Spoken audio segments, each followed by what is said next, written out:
편지를 마치는 마지막 당부의 말이에요. 그래서 편지의 실질적인 내용들은 어제로 다 끝난 겁니다. 그리고 마지막 인사한 말에 담긴 베드로의 간절한 소망을 함께 나누는 시간이 되겠습니다. 12절, 13절, 14절 이렇게 되겠고요. 이곳에 등장하는 두 지역이 있습니다. 바벨론에 있는 교회들이 있고요. 그리고 소아시아의 여러 지역에 흩어져 있는 교회들이 있는 것입니다. 그런데 사도 베드로는 그 소아시아에 지금 말하고 있는 지역에 있는 교회에 한 번도 가보지 못했어요. 그곳에 어떤 성도들이 사는지 몰라요. 어떤 분들이 계시는지 혹시 몇몇 분들은 이야기를 들어서 알 수 있었는지 몰라도 그 교회의 실제적인 교인들의 모습들은 잘 모르는 것입니다. 앞으로도 보지 못할 거예요. 왜냐하면 베드로는 머지않아 순교할 거거든요. 그런데 베드로가 하나님의 영으로 충만해서 한 번도 보지 못했지만 다시 만날 수 있는 형편이 아니지만 그럼에도 불구하고 예수 그리스도 안에서 한 형제 자매된 믿음의 가족된 그 성도들을 향하여 간절한 마음으로 그들이 처한 형편들을 알고 있으니 믿음 안에 굳게 서서 우리가 다시 하늘에서 만나자, 하늘에서 보기를 원한다 라는 취지로 이 베드로전서의 말씀을 쓴 것입니다. 그래서 이 베드로전서의 이 말씀의 내용이 베드로가 저희들 생각 못했을 것 같아요. 우리 상계동교회 믿음의 가족들 생각 못했을 것이지만 이 말씀이 여전히 살아서 우리들에게 전해졌고, 베드로가 쓴 이 편지가 우리가 하늘나라 올라가서 베드로 만날 거잖아요. 궁금하긴 해요. 베드로 그분이 어떤 분인지 궁금하긴 한데, 우리가 하늘나라에 가서 베드로 만나게 되면 우리가 뭐라고 말할 수 있을까요? 우리 베드로 우리 형제님, 저희들이 이 편지를 쓴 후 거의 2000년 후에 이 편지를 저희들이 깊게 다시 한번 살펴볼 수 있는 기회를 갖게 되었어요. 베드로 우리 형제님, 저희들도 만나고 싶었어요 라고 그렇게 말씀하시는 우리 믿음의 가족들 되시면 감사하겠습니다. 여기에 등장하는 세 분이 있는데요. 베드로 자신과 실루아노 또는 실라라고 하는 분, 그리고 마가라는 분 세 분이 등장합니다. 그리고 13절에 이렇게 말씀합니다. 택하심을 함께 받은 바벨론에 있는 교회가 너희에게 문안한다라고 그렇게 말씀합니다. 바벨론에 있는 교회 사람들하고 지금 소아시아에 있는 사람들하고는 좀 많이 달라요. 로마의 시민이고요. 이쪽은 그냥 소아시아의 뭐 작은 도시도 있고 그냥 큰 도시도 있고 그렇지만 그 도시에 있는 사람들이 형편도 다르고 신분도 또 여러 계층인들이 있었어요. 고관들이 있었고 그냥 상인들 계층도 있었고 종들, 굉장히 어려운 형편에 있는 강력한 신분제 사회였잖아요. 그래서 종들로 구성되어 있는 다양한 계층들로 이루어진 그런 교회였습니다. 그런데 베드로가 이렇게 고백합니다. 우리가 하나님의 그 거룩하신 부르심과 택하심을 함께 받은 사람이다 라고 그렇게 말씀하는 것입니다.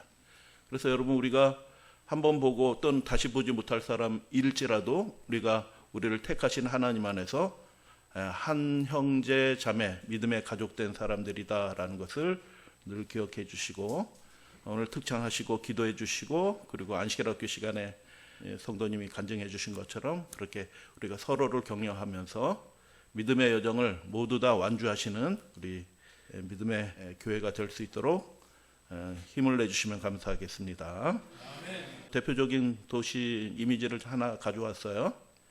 로마는 지금도 굉장히 화려합니다.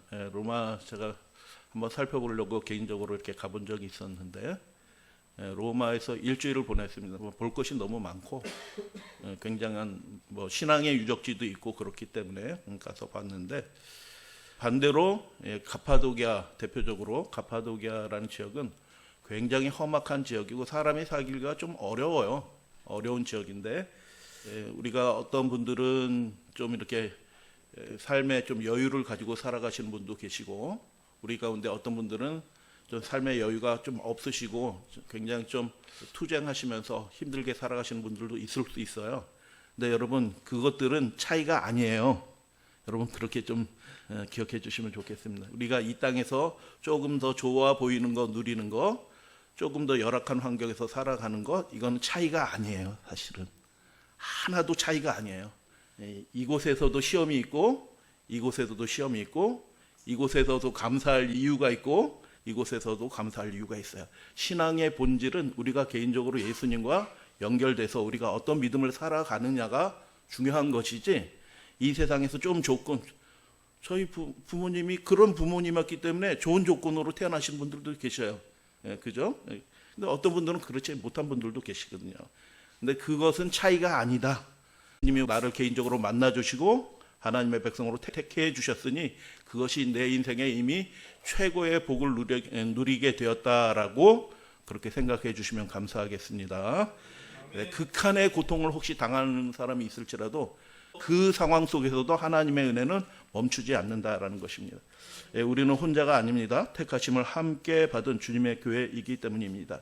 우리가 비록 흩어진 나그네로 살고 있지만 보배로운 피로 대속받은 우리는 그리스도 예수께서 나타나실 때 칭찬과 영광과 존귀를 얻게 될 것입니다. 그렇기 때문에 우리가 바벨론 속에서 살아갈지라도, 흩어진 나그네로 살아갈지라도 우리가 예수 소망 안에서 살아갈 이유가 충분히 있다라고 그렇게 생각이 듭니다. 근데 베드로는 자기가 있는 그 로마를 바벨론이라고 이렇게 불렀습니다. 왜 바벨론이라고 불렀을까? 몇 가지 이렇게 공통점이 있다라고 생각이 들어요. 첫 번째는 하나님의 백성은 흩어졌습니다. 고대 유대 백성들이 바벨론에 의해서 멸망하고 흩어졌습니다. 두 번째는 바벨론이나 로마나 큰 나라였습니다. 제국이었죠. 그리고 세 번째는 우상이 가득한 나라였고, 네 번째는 주님의 사람들은 나그네로 살게 되었다라는 것입니다. 그 나그네로 살아가는 삶이 쉽지는 않는 거예요. 실제로는 육신적으로는 쉽지 않은 삶인데, 베드로전서 첫 구절과 마지막 구절에서 하나님의 사람은 우리에게 이렇게 말씀하는 것입니다. 예수 그리스도의 사도 베드로는 본도, 갈라디아, 갑바도기아, 아시아와 비두니아에 흩어진 나그네라고 말씀하면서 택하심을 받은 자들에게 편지하노니 무엇과 무엇이 은혜와 평강이 너희에게 더욱 많을지어다. 그리고 맨 마지막 구절에 하나님의 택하심을 받은 사람들이 예수 그리스도 안에 있게 되는 것입니다. 그리스도 안에 있는 너희 모든 이에게, 누구는 제외되나요? 우리가 택하심을 받았고 부르심을 받고 예수 안에 있으면 예외 없이, 좀 좋은 형편에 있거나 좀 나쁜 형편에 있거나 그것과 상관없이, 우리의 재산이나 학력과 경험과 배경과 상관없이 우리가 예수 안에 있다는 그 이유 하나로 우리 모든 사람에게 주님께서 약속하신 신령한 평강이 있게 될 것이라는 것을 여러분 믿으시게 되길 바랍니다. 그래서 이 세상의 것을 바라보지 않고 우리에게 평강을 주시는 하나님 아버지와 성령과 예수 그리스도에게 집중하시고 주님의 음성을 들으시면서 그분을 성심으로 섬기는 신실한 주님의 백성이 되시면 그것으로 충분한 것입니다. 잠깐 있다가 지나가는 거예요. 아무것도 아닌 것입니다. 정말 아무것도 아니에요. 그래서 이 평강, 로마를 나타내는 대표적인 말이 팍스 로마나라는 말이에요. 로마에 의한 평화. 로마가 그 제국 전체에 무엇을 가져다 줬냐면 전쟁이 그치게 했어요. 강력한 군사력으로 전쟁이 그치게 했습니다. 그러니까 뭐 식민지라고 할게요. 그냥 식민 지배 속에 있는 그 여러 나라들도 로마를 좋아해요. 왜냐하면 이제 싸움이 멈췄으니 좋은 겁니다. 세금은 많이 내지만. 그런데 그 로마, 그 거대한 도시 로마, 그리고 황궁 안에 황제가 사는 그 포로 로마노 그 거대한 광장, 그런 곳에 평화가 있지 않고, 여러분 그렇게 모든 것이 다 갖춰지고 부요하고 수로가 있고 뭐 굉장한 문명이에요. 엄청난 공연이 이루어지고 배급제가 이루어지고 하는 그런 로마의 평화가 있는 것이 아니라 누구에게 평화가 있다고요? 비록 흩어져서 살지만, 불과 골짜기에 유리하면서 살고 있지만 예수 그리스도 안에 있는 하나님께 택하심을 받은 그 사람들에게 로마 사람들이 누리지 못하는 그 평안이 주어진다라고 그렇게 말씀하는 것입니다. 평강을 우리에게 주실 수 있는 유일한 분은 하나님이셔요. 그래서 그분과의 관계가 회복이 될 때 비로소 우리가 어떤 형편에 있든지 상관없이 우리에게 그분의 주권에 의해서, 크라토스 뭐라고 말씀드렸죠 어제? 권능. 저는 그 번역이 가장 적합한 번역이라고 생각해요. 하나님이 통치하셔요. 그분이 통치하시면서 평안을 주시기 원하는 사람에게 평안을 허락하시는 것입니다.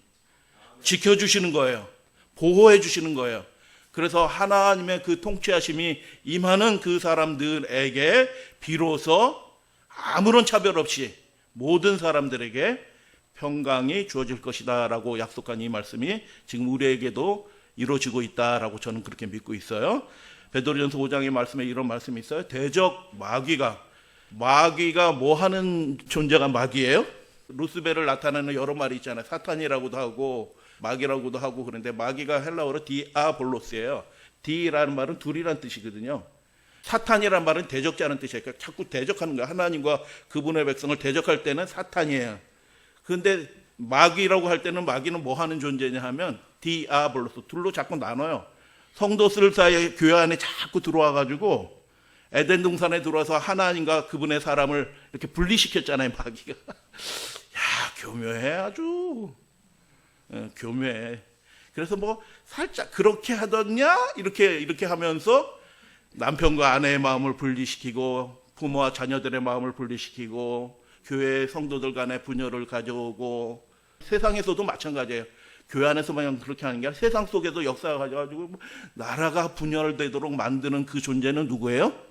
마귀예요. 그러니까 우리는 사람을 미워하면 안 되고 누구를 미워해야 돼요? 그 배후에 있는 마귀를 대적해야 되는 거예요.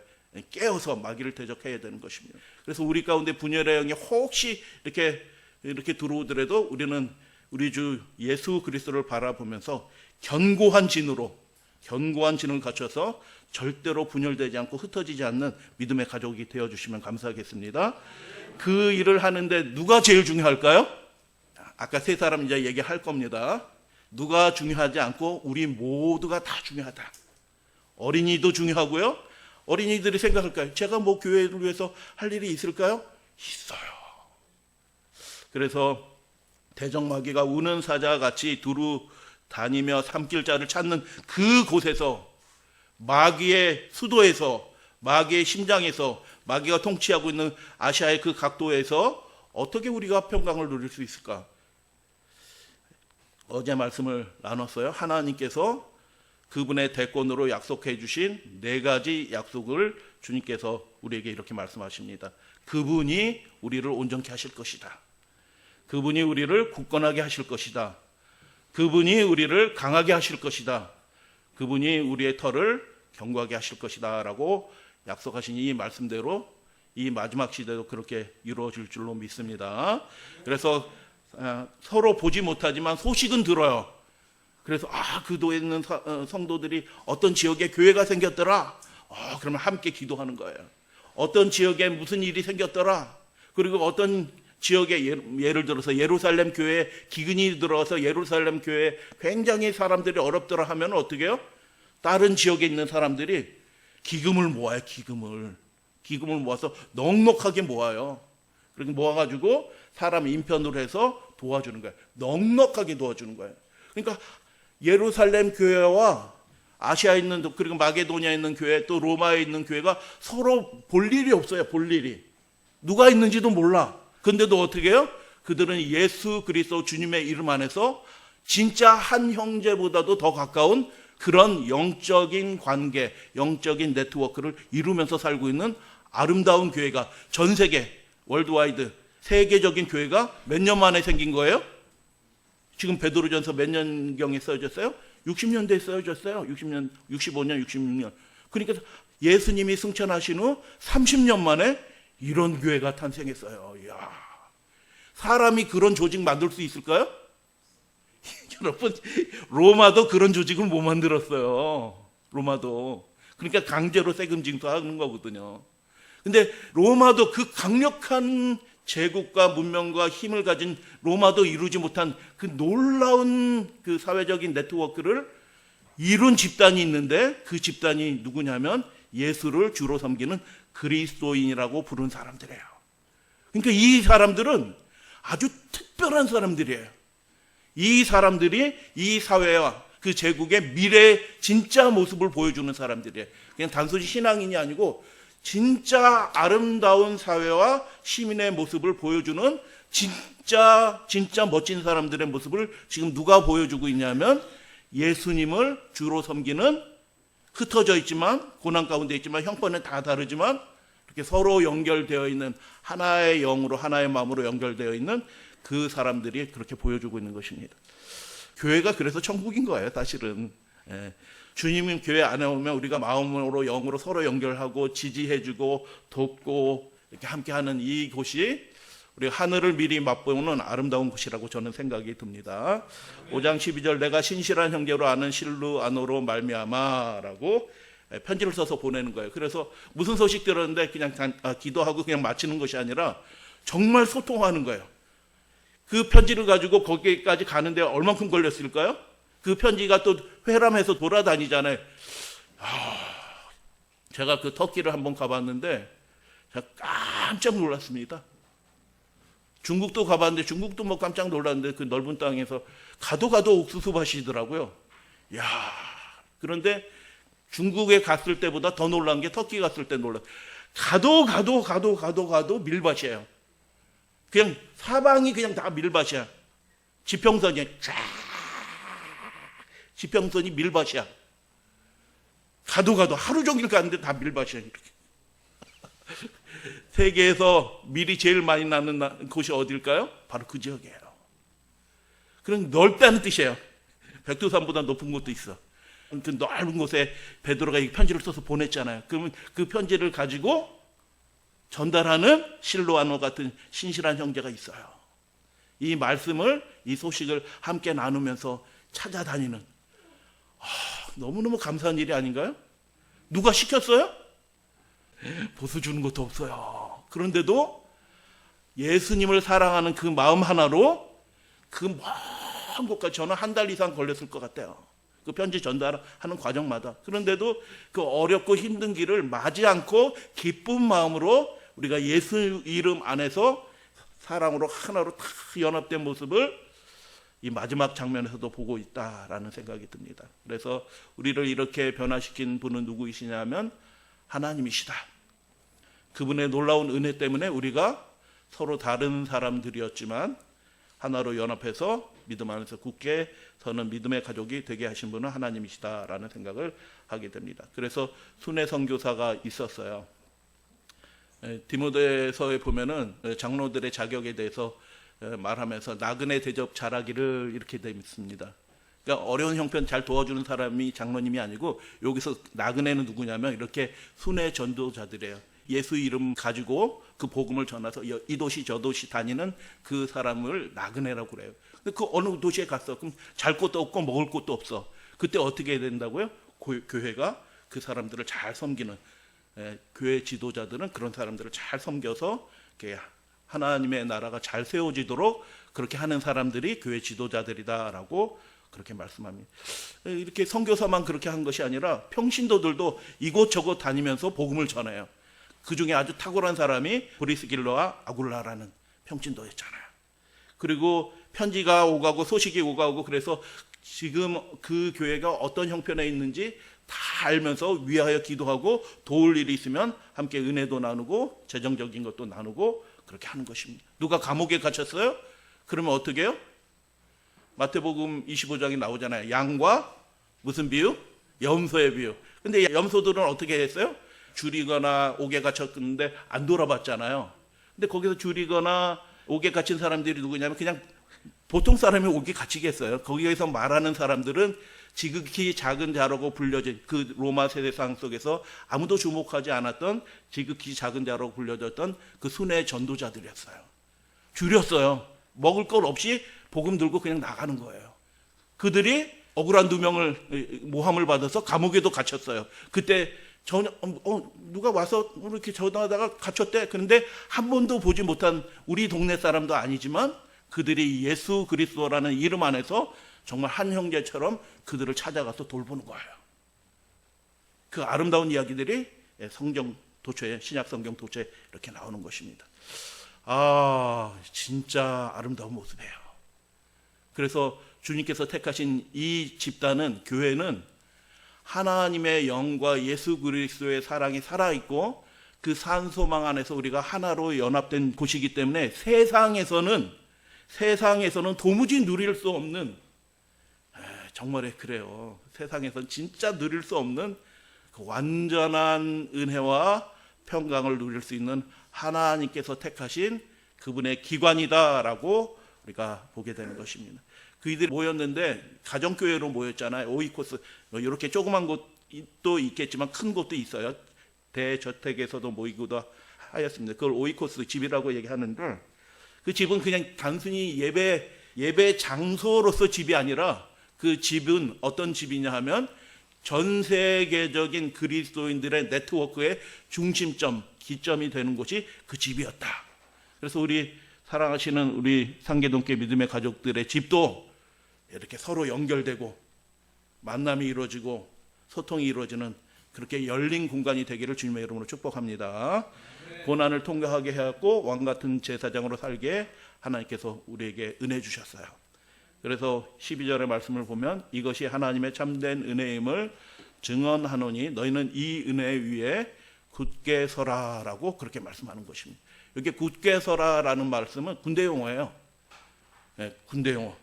적군과 마주 싸기 위해서 딱 이렇게 서 있는 모습이에요. 우는 사자를 같이 이렇게 삼키려고 하는데 베드로는 뭐라고 얘기해요? 마귀를 대적하라라고 그렇게 권면하잖아요. 그래서 우리는 예수 그리스도의 이름으로 함께 모인 주의 군사이다. 견고한 진을 갖춘다는 것은 우리 상계동 교회는 이렇게 참 임무 역할들이 잘 분배된 것 같아요. 너무너무 감사하게 생각합니다. 그래서 각기 역할을 다 가지고 하나님의 나라와 주의 교회를 이렇게 섬기는 그렇게 체계를 갖춘 교회의 모습을 이렇게 설명하게 되는 것이죠. 13절 내 아들 마가도 그리하느니라 문안한다라고 그렇게 말합니다. 영적인 아들이에요. 진짜 아들이 아니고 영적인 아들이에요. 그래서 우리 집사님들, 장로님들, 이렇게 성인 성도님들은 가끔 특별할 때 이렇게 주머니에 헌금 말고 다른 것 좀 가져오셔서 우리 어린이들 학생들한테 무슨 특별한 날이 있으면은 야 이거 가지고 너 친구랑 맛있는 거 사 먹으면서 예수님의 사랑을 함께 나눠하고 이렇게 용돈도 좀 주시고 그러면 좋을 것 같아요. 마가가 베드로의 아들이 아니에요. 근데 내 아들이라고 얘기하거든요. 아들한테 뭘 주셔요? 아무것도 안 주시는 분 아들한테. 그러니까 여러분 우리 자녀들도 그렇게 예수 이름으로 학교에 가서 친구들과 이렇게 사귀면서 이렇게 주님의 사랑을 이렇게 나누는 사람이 될 때 주도권이 생겨요. 그러니까 그렇게 도와주시면 좋겠다라는 생각이 들어요. 그래서 이 마지막 편지에 세 사람이 등장하는데요. 첫 번째는 베드로예요. 고난받는 성도들의 대표예요. 베드로가 고생 많이 합니다. 그리고 순교하게 되는 거죠. 그러나 고난을 받는 중에 있어서도 그 어려운 있는 형편, 한 번도 보지 못한 형편을 있는 그 성도들을 마음에 그리면서 사랑이 충만해져 가지고 그 성도들에게 편지를 보내고 자기에게 가장 중요한 동역자 중에 한 사람인 실로아너로 보내는 거예요. 너 가라. 나 안 도와줘도 된다. 너 가라. 그렇게 하는 거예요. 실로아너, 신라라고도 하죠. 바울의 사역에도 동역했고, 근데 여기는 신실한 자로 아는 이렇게 표현이 있어요. 그래서 실로아는 그냥 단순히 전달자가 아니고요. 베드로가 이렇게 헬라어가 능통하지가 않은 사람이에요. 그 유대인이기 때문에 능통하지는 않아서 이렇게 설명하면 실로아나가 헬라파 유대인이라고 합니다. 그래서 헬라가 그래도 유창하니 이렇게 대피를 하고 뭐 이렇게 했던 것 같아요.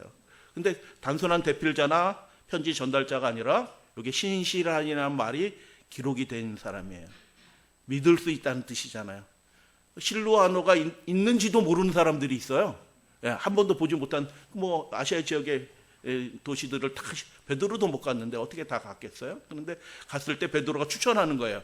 야, 내가 보내는 실로아노는 믿을 만한 사람이야. 하면 그 도시 사람들이 그래도 한번 검증은 해봐야겠어요. 이렇게 하지 않고 믿는 거예요.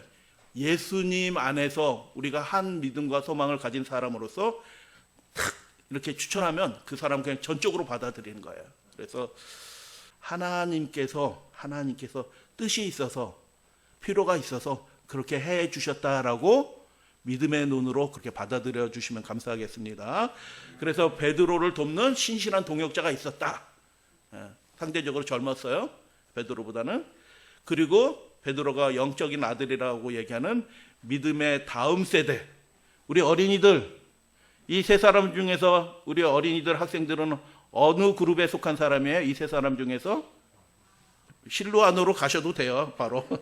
그렇지만 연령상 우리는 믿음의 다음 세대. 그런데 이 교회가 어떻게 움직이는 교회냐 하면 베드로만 죽으라고 열심히 일하는 그런 교회가 아니에요. 예수 그리스도의 은혜와 평강이 모든 이에게 있을지어다 라고 그렇게 말씀하고, 우리가 한 마음으로 역할을 다르고 능력과 달란트는 다를지라도 한 마음으로 그렇게 섬기는 교회, 글로벌 교회예요. 우리가 동의하시나요? 제7일 안식일 예수 재림교회는 진정한 의미에서 이 남은 자, 베드로가 얘기한 그 남은 자예요. 그리고 글로벌 네트워크를 가진 진짜 이 모델에 적합한 교회는 온 세상에 딱 한 교회밖에 없어요. 제7일 안식일 예수 재림교회예요. 얘가 한 자매가 프랑스로 유학 갔어요. 아무도 아는 사람 없어. 근데 거기에 딱 도착한다는 얘기를 알고 누가 도와주게요? 제7일 안식일 예수 재림교회 우리 장로님들 집사님들이 나와서 다 집 구하는 거, 방 구하는 거, 이불 갖다 주고 아들한테 통해 가지고 뭐 챙겨주고 다 해요. 부모님이 안 가셔도 돼. 거기에 또 다른 부모님들이 있어. 얼마나 감사해요. 예. 한 번도 보지 못했는데 예수 이름으로, 제7일 안식일 예수 재림교회라는 그 이름 하나 때문에 가족처럼 대해주는 거예요. 그래서 많은 문제들이 고민 없이 그냥 해결돼. 인도 저 골짜기로 가요. 골짜기로 가지고 말이 전도회를 하는데, 설교자가 전도회를 하잖아요. 전도 강사가 전도하면 통역을 해. 그럼 통역을 한 사람이 또 다른 말로 통역을 해. 통역한 사람이 또 옆에서, 통역자가 3명이 서가지고 전도회를 해. 말이 그렇게 달라. 그래가지고 전도회를 하는데 성경 구절 몇 구절 하면은 전도회가 끝나 그냥. 통역이 가득 중간에 많아가지고. 그래서 마치고 한 골짜기, 펀잡 지역에는 골짜기를 갔는데 처음 보는 분들이 연락도 못했어요. 뭐 전화번호 처음인데 안식일 예배를 같이 참여했어요.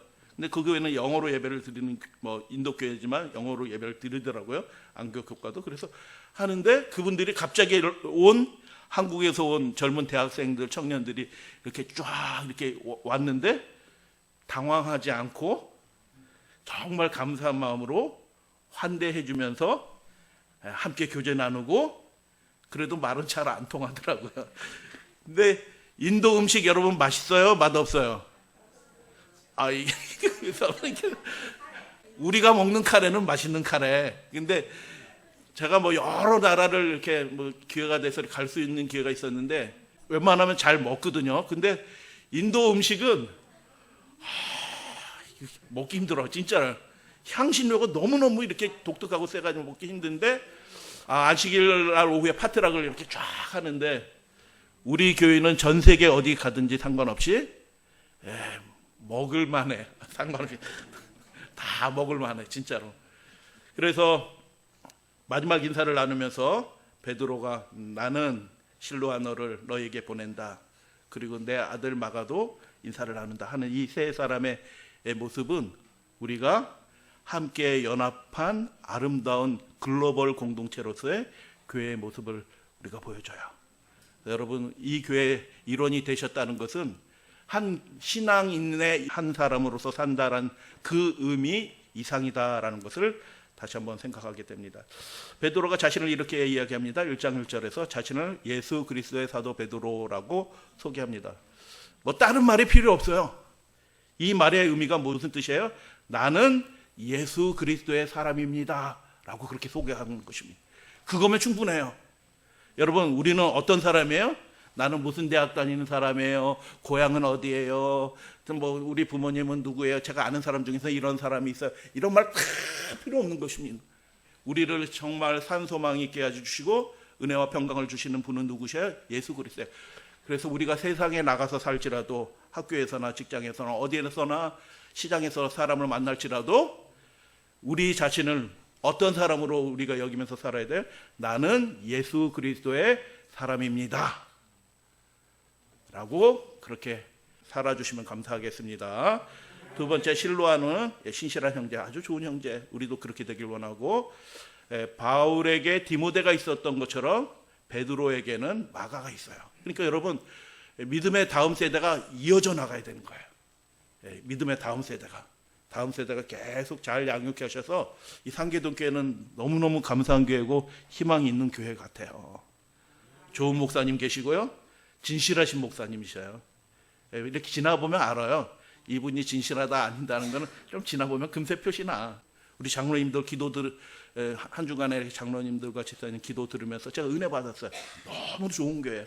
그리고 너무너무 감사한 것은 우리 어린이들, 학생들, 이야, 한번 박수 한번 쳐주세요.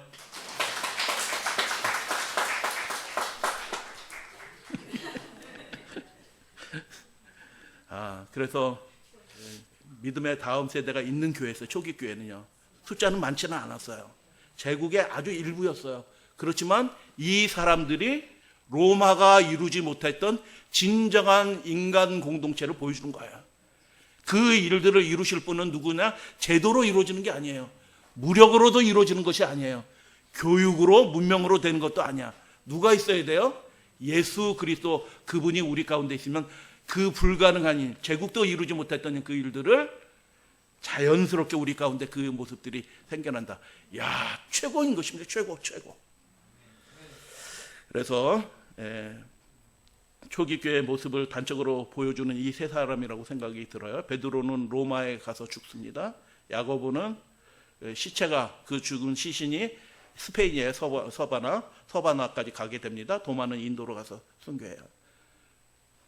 온 세상에 그냥 짧은 시간 내에 온 세상으로 나가는 주님의 사람들이 있었다. 여러분, 우리가 이 세상에 잠시 잠깐 사는데 주님 만날 때 제가 해외여행 여기도 가봤고요, 맛있는 거 이것도 먹어봤고요, 보트도 타봤고요, 뭐 이것도 해봤고요, 제가 어렸을 때 우표수집 이만큼 해놨고요, 뭐 이런 거 예수님 앞에 자랑할 수 있을까요? 그분은 우리를 위해서 피 흘려 죽으신 분이에요. 보배로운 피를 흘리신 분이에요. 언약의 피를 흘려주신 분이에요. 그분 앞에 우리가 무엇으로 감사할 수 있겠습니까? 주님이 맡겨주신 그 일을 우리가 감당할 부분이 있다고 하면 내 작은 몸 주님께 드려서라도 주님의 뜻을 그렇게 이루어드리는 믿음의 가족들 되어주시면 감사하겠습니다. 아멘. 초기교회는 내일 없이 그냥 나간 것입니다. 내일 없이. 거기 누가 있어서 나간 게 아니고 그냥 예수님이 가라고 하셨으니까 그곳의 형편이 어떤지도 모르지만 그냥 가는 겁니다. 그렇게 가서 그곳에서 어떻게 굶기도 해요. 굶기도 하고 그냥 노숙도 하고 그렇게 살면서 강도도 만나고 뭐 이런 별 험한 일을 당하지만 예수 이름을 들고 온 세상으로 나가는 글로벌 크리스천들이 있었고 그 사람들을 통해서 서로 이렇게 네트워크가 이루어졌 모습을 보게 됩니다. 마지막 구절, 마지막 권면을 잠깐 살펴봅니다. 너희는 사랑의 입맞춤으로 서로 문안하라. 이런 교회 올 때 우리는 입맞춤은 하진 않습니다. 이렇게 입맞춤 하진 않잖아요. 우리 인사법 안녕하십니까 또는 이렇게 인사하잖아요. 좋은 일이에요. 근데 이게 좀 하기가 좀 어려운 일이에요. 왜냐하면 교회 안에 뭐가 있다고요? 신분이 있어요. 그 로마 사회가 신분 사회이기 때문에 고관도 있고 좋은 옷 입은 사람도 있고 노동자에서 막 간신히 일 마치고 와서 뭐 허름한 옷 입고 온 예배자도 그 야고보서에 그런 얘기들이 또 나오기도 해요. 뭐 이렇게 그런 사람들이 있어요. 신분이 다른 사람. 평상시에 만나면 그 종이 이렇게 해야 될 사람이거든요. 움직이지도 않아야 돼. 지나갈 때까지. 그런데 교회 안에서는 어떻게 해요? 서로 입맞춤. 가까우지 마. 이렇게 해야 되는 거거든요. 세상적으로는. 근데 예수님 안에서는 이 사회적인 소유와 신분이 다 없어진 사회. 야, 이거 천국 아닌가요? 사랑의 입맞춤으로 서로 문안하는. 이야, 이거 기적과 같은 모습이에요. 세상에서는 이걸 흉내낼 수도 없어요. 흉내낼 수가 없어요. 직장에 가보세요. 그 일 있지도 않아요. 그런 모습 비슷한 것도. 철저하게 권력관계, 이익관계로 이루어져요. 근데 주님이 택하신 이 몸된 교회 안에서만 무엇이 이루어져요? 진정한 사랑의 입맞춤으로 서로 교제하는 일들이 이루어진다. 예수님 안에서만 우리가 한 가족이 되는 것입니다. 두 번째, 그리스도 안에 있는 너희 모든 이에게 평강이 있을지어다. 역설적인 평강이에요. 우리가 만들어낸 평강이 아니로 예수님이 우리를 사랑하사 만들어주신 그 평강이 온전함이, 풍성함이, 그리고 예수님 안에서 안심함이 이루어지게 돼요. 우리가 예수님께 집중하면 예수님이 우리의 삶을 온전하게 해주시고 풍성하게 해주시고 그리고 안심하게 해주는 게 그의 평강이에요. 그 평강을 누리시게 되기를 주님의 이름으로 축복합니다. 베드로가 바라본 곳이 있어요. 베드로 전서에서 전체에서 베드로가 계속 소망하는 하나는 뭐냐면 예수님이 다시 오시는 그 영광의 날을 바라보고 있어요. 예수 그리스도께서 나타나실 때 지금은 불로 연단받고 있지만 예수 그리스도께서 나타나실 때 우리가 지금 허리를 동이고 근신하면서 싸울 준비하고 있지만 그리고 그분이 영광을 나타나실 때 지금 우리는 고난을 당하고 있지만 그리고 그의 영원한 영광으로 우리를 만나 주실 때 지금 우리가 잠깐 고난을 당하고 있지만 장로님들이시여 성도님들이시여 우리 어린이들이시여 우리의 목자장이 나타나실 때 그러나 지금 우리가 고난의 증인으로 살고 있지만 베드로가 지금 뭘 바라보고 있는 거예요?